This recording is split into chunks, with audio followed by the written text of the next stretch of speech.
को कहाँ जा रहे हो? कूड़े को नदी में फेंकने जा रहे हैं। तुमको पता नहीं कैसे नदी में फेंकने से नदी का पानी गंदा हो जाएगा? पानी तो लगातार बहता रहता है, इसमें गंदगी कहाँ रुकेगी? अरे तुम्हें ये तो मालूम नहीं कि हमें ऐसा काम करना नहीं चाहिए जिससे पानी गंदा हो जाए। हमारे गांव में एक नई मैडम आई है, वो जल प्रदूषण के बारे में समझाती है। हाँ, हमारे गांव में नई मैडम आई है जो जल प्रदूषण के बारे में समझाती है। जल प्रदूषण क्या होता है? तो मैडम ही बताएंगी। तो उनकी कक्षा में चलते हैं। चलो चलते हैं।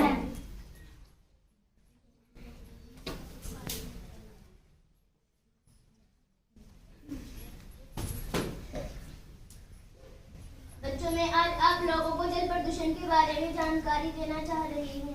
मैडम, जल प्रदूषण क्या होता है?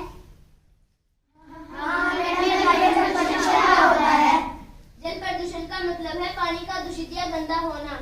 आज जल की समस्या दिन प्रतिदिन विकराल रूप से धारण करती जा रही है। यही बड़ी चिंता का विषय है। मैडम, यह जल प्रदूषण कैसे हो जाता है?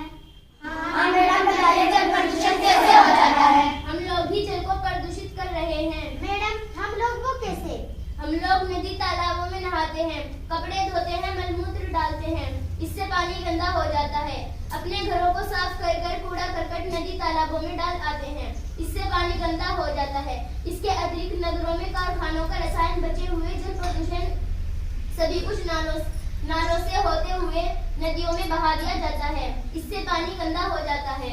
मैडम, क्या प्रदूषित जल से हमें भी कोई हानि पहुंचती है? हाँ, प्रदूषित जल प्रयोग करने से हमें तरह तरह के रोग जैसे मलेरिया, हैजा, पेचिश आदि डेंगू फैलते हैं। आज अशुद्ध जल ने मानव जीवन को बेहाल कर दिया है।